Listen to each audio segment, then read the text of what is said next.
ഈ അടുത്ത ദിവസം എൻ്റെ ഒരു സുഹൃത്ത് എനിക്കൊരു പാക്കറ്റ് കാജു കത്ലി കൊണ്ടുവന്നു.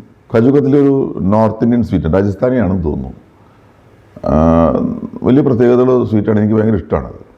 ഇത് കാജു കത്ലി എന്ന് പറയുന്നത് പൂർണ്ണമായിട്ടും കശുവണ്ടി പരിപ്പ് അരച്ചുണ്ടാക്കുന്ന ഒരു സ്വീറ്റാണ്. വലിയ സ്വീറ്റ്നെസ് ഇല്ല, വല്ലാതെ ഓയിലില്ല, ഒരു സോബർ സ്വീറ്റാണ്, നല്ല സ്വീറ്റാണ്.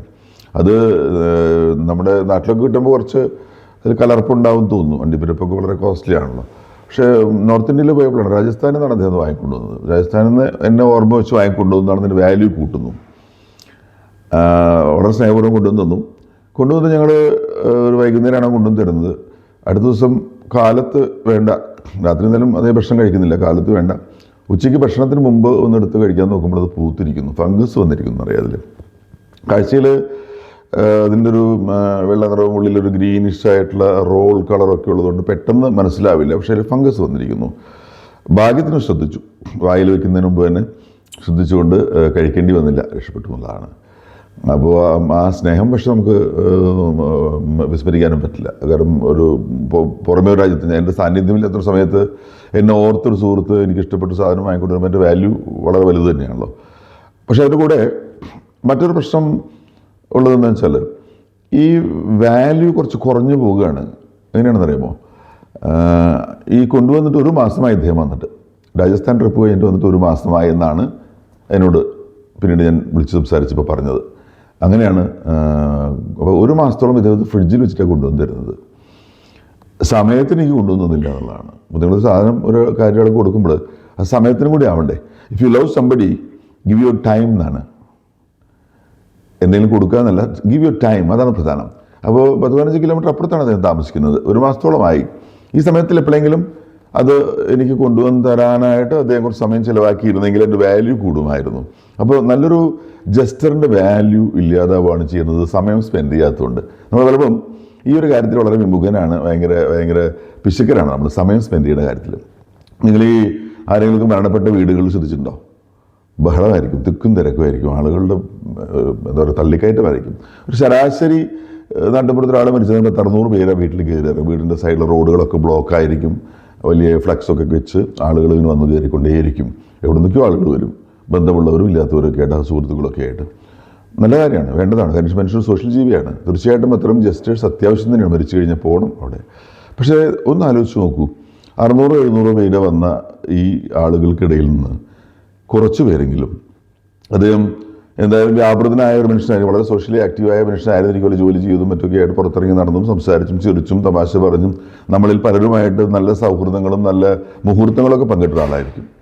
ഒരുപാട് സമയം നമ്മൾ മൂലം അദ്ദേഹം മൂലം നമുക്ക് പല ഉപകാരങ്ങളും ഉണ്ടായിട്ടുണ്ടാകും. നല്ല ഇൻട്രാക്ഷൻസും ഉള്ള ഒരു ബന്ധമായിരുന്നിരിക്കാം അത്. പക്ഷെ പ്രശ്നം, ഇയാൾ 4-5 മാസമായിട്ട് കിടപ്പാണ്. അവശനായി പുറത്തിറങ്ങാൻ, സ്വന്തം സ്വേച്ഛയോടുകൂടി പുറത്തിറങ്ങാൻ പറ്റാത്തൊരവസ്ഥയിൽ കമ്പൽഷൻസിൽ കിടക്കുകയാണ് അദ്ദേഹം. ആ സമയത്ത് ഈ വന്ന 600 പേരിൽ ഒരു 200 പേരെങ്കിലും ദിവസം 2-3 പേര് വെച്ച് അദ്ദേഹത്തെ കാണാൻ പോയിരുന്നെങ്കിൽ എത്ര മനോഹരമായിട്ടാവും അദ്ദേഹത്തിൻ്റെ അന്ത്യകാലം ചിലവഴിച്ചിട്ടുണ്ടാവുക. എത്ര ആഗ്രഹിച്ചിട്ടുണ്ടാവും അദ്ദേഹം ഒന്ന് പുറത്തിറങ്ങാനും ആളുകൾ കാണാനുമായിട്ട്. പുറത്തിറങ്ങാൻ കഴിയുന്നില്ല, ആരെങ്കിലും വന്നിരുന്നെങ്കിൽ. ചിലപ്പോൾ പലരോടും പറഞ്ഞയക്കുകയും ചെയ്യും ഒന്ന് വരാനൊക്കെ പറഞ്ഞിട്ട്. അത്ര അനുഭവങ്ങൾ നമുക്ക് ഉണ്ടാവാറുണ്ട്. നമുക്ക് പലപ്പോഴും സമയം കണ്ടെത്താറില്ല. If you love somebody give your time. മരിച്ചിട്ട് ഓടിപ്പോയിട്ട് എന്താ കാര്യം? എല്ലാവരും കൂടെ പോയി ഇവിടെ ബഹളം വെച്ചിട്ട് എന്താ കാര്യം? എല്ലാവരും പോകും. ഒരാൾ പോലും എന്ത് ത്യാഗവും സഹിച്ചും പോകും. ഈ എന്ത് ത്യാഗവും സഹിച്ചും മരിച്ചിട്ട് ഓടി 500 പേര് പോകുന്നതിന് പകരമായിട്ട് ഇദ്ദേഹത്തിന് വയ്യ എന്ന് പറയുന്നൊരു സമയത്ത്, അവശനായി പ്രായമായി കിടക്കുന്ന സമയത്ത് 2-3 പേരെങ്കിലും 10 മിനിറ്റ് വീതം അദ്ദേഹത്തിൻ്റെ കൂടെ ചിലവാക്കാൻ എന്തൊരു സുന്ദരമായ രീതിയിൽ എത്തിച്ചു നൽകണം. അതാണ് നമ്മൾ ആലോചിക്കേണ്ടത്. പക്ഷേ അപ്പോൾ if you love somebody give your time എന്നാണ്. ഇത് നമ്മുടെ വീടുകളിലൊക്കെ ചില സന്ദർശകർ വരും, അടുപ്പുള്ളവരാണ്, സുഹൃത്തുക്കളാകാം അല്ലെങ്കിൽ ബന്ധുക്കളാകാം. വളരെ സന്തോഷമാണ് നമുക്ക് വരുമ്പോൾ. വന്ന് കയറിയോ വന്നല്ലോ, വന്നു ഇരിക്കുമ്പോൾ തന്നെ നമ്മൾ വെറുതെ പ്ലാൻ ചെയ്തു എന്ത് ഭക്ഷണം കൊടുക്കണം, എന്താ ചെയ്യേണ്ടത്, എന്ത് വെക്കണം, വാങ്ങണോ വെക്കണോ എന്നുള്ളതിൽ. അപ്പോൾ ആ ഒരു 15 മിനിറ്റ് അവർ പറഞ്ഞത് ഞങ്ങൾ പോവുകയാണ്, ഭയങ്കര തിരക്കിലാണ്, ഞങ്ങൾ ഒരു വഴിക്ക് പോകുന്ന വഴിക്ക് കയറിയതാണ്, വേറെ ഒരുപാട് സ്ഥലങ്ങളിൽ പോകാനുണ്ടെന്ന് പറയും. മനസ്സ് തകർന്നു പോകും. നമ്മുടെ സമയമില്ല അവരുടെ കയ്യിൽ നമുക്ക് തരാനായിട്ട്. പക്ഷേ പുറത്തിറങ്ങി ചിലപ്പോൾ അവർ വെറുതെ അലസമായിട്ട് ഗമിച്ചു പോവുകയായിരിക്കും ചെയ്യുന്നത്. പക്ഷെ നമുക്ക് തരാൻ സമയമില്ല എന്നുള്ളതാണ്. അതൊരു വലിയ സങ്കടമുള്ള കാര്യമല്ലേ. അപ്പോൾ സമയം കൊടുക്കാനാണ് നമ്മൾ തയ്യാറാവാത്ത പ്രോബ്ലം. സമയം ഒരാൾക്ക് വേണ്ടി ചിലവാക്കാൻ നമ്മൾ തയ്യാറേയല്ല. നമ്മളത് പറന്ന് നടക്കുകയാണ്. ശരിയാണ്, പുതിയ ലോകക്രമത്തിൽ ഇഷ്ടംപോലെ സമയം അധ്വാനിക്കാനും വരുമാനം ഉണ്ടാക്കാനും തന്നെ വേണം. പക്ഷെ അതിനിടയിൽ പോലും നമ്മൾ കുറച്ച് സമയം കണ്ടെത്തുക എന്നുള്ളത് പ്രാഥമികമായ ഉത്തരവാദിത്തമാണെന്ന് എനിക്ക് തോന്നാറുണ്ട് പലപ്പോഴും. ചില ദൂര സ്ഥലങ്ങളിലൊക്കെ കല്യാണത്തിനൊക്കെ പോകുമ്പോൾ എന്തെങ്കിലും ഫംഗ്ഷന് പോകുമ്പോഴേ നമ്മൾ പണ്ട് വ്യാപരിച്ചിരുന്ന സ്ഥലമായിരിക്കാം, കുറേ നാളുകളായിട്ട് വർഷങ്ങളായിട്ട് പോകുന്നില്ല അങ്ങോട്ട്. അവിടെ ചെല്ലുമ്പോൾ നമുക്ക് ചില സുഹൃത്തുക്കളെ കാണും. അപ്പോൾ കാണുമ്പോൾ പഴയ കാലം ഓർമ്മ കുറച്ച് കൂടുതൽ സമയം സ്പെൻഡ് ചെയ്യണം തോന്നും ആളുമായിട്ട്. അപ്പോൾ നമ്മൾ സ്പെൻഡ് ചെയ്യാൻ ശ്രമിക്കുമ്പോൾ അദ്ദേഹം തിരക്കാണെന്നോട്ട് പോകും. ശരി, നമ്മളുടെ ആത്മാർത്ഥത്തോടെ നമ്മൾ എന്ത് ചെയ്യും, അദ്ദേഹം പോയാൽ നമുക്ക് വീടറിയാം അദ്ദേഹത്തിന്. നമ്മൾ ഈ ഫംഗ്ഷൻ കഴിഞ്ഞ് പോകുന്ന വഴിക്ക് ഫാമിലിയൊക്കെ ആയിട്ടാണെങ്കിൽ നമ്മൾ ഒറ്റയ്ക്കാണെങ്കിലും വണ്ടി എടുത്തിട്ട് ഇദ്ദേഹത്തിന് വീട് തേടി ചെല്ലും. ചെല്ലുമ്പോൾ അദ്ദേഹം ഒരു പണിയില്ലാതിരിക്കുന്നുണ്ടാവും, അല്ലെങ്കിൽ ഏതെങ്കിലും സീരിയലിൻ്റെ റീടെലികാസ്റ്റ് കണ്ടിരിപ്പുണ്ടാവും. അപ്പോൾ നമുക്ക് സ്പെൻഡ് ചെയ്യാൻ മാത്രമാണ് ഇതിൽ സമയമില്ലാത്തത് എന്നുള്ളതാണ്. അപ്പോൾ സമയമില്ലായ്മ ഒരു വലിയ പ്രശ്നമാണ്. എവിടെയും സമയം ഉണ്ടാക്കി കുറച്ച് ചിലവഴിക്കുക. നിങ്ങൾ ഇപ്പോൾ നാട് വിട്ട് വിദേശ രാജ്യങ്ങളിലോ അന്യദേശങ്ങളിലോ ജോലി ചെയ്യുന്ന മക്കൾ, നിങ്ങൾ അച്ഛനും അമ്മയ്ക്കോ അല്ലെങ്കിൽ ബന്ധുക്കൾക്ക് ആവശ്യമായ എല്ലാം അയച്ചു കൊടുക്കും. പൈസ എല്ലാ സൗകര്യം, ഹോസ്പിറ്റലാണെന്ന് പറയുമ്പോഴത്തേക്കും പൈസ അയച്ചു കൊടുക്കും. എന്ത് സൗകര്യം ചെയ്യാൻ പറയും, എന്തും ചെയ്യാൻ, കല്യാണങ്ങളാണെങ്കിൽ സപ്പോർട്ട് ചെയ്യും, പൈസ അയച്ചു. പക്ഷേ നിങ്ങൾക്ക് പോകാൻ പറ്റില്ല, നിങ്ങൾ ഭയങ്കര തിരക്കിലായിരിക്കും. പക്ഷേ സത്യത്തിൽ നിങ്ങളുടെ പൈസയേക്കാളോട് ആവശ്യം നിങ്ങളുടെ സാന്നിധ്യമാണ്.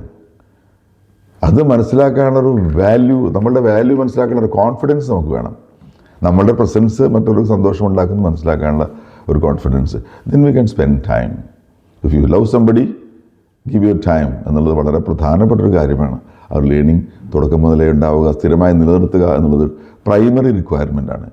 It's not the end of everything, it's only primary requirement.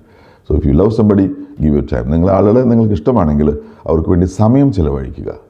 പൈസയോ വസ്തുക്കളോ ഭൗതികമായ സൗകര്യങ്ങളോ അല്ല. അതൊക്കെ ചെയ്യുമ്പോൾ പോലും try to spend some time. Okay.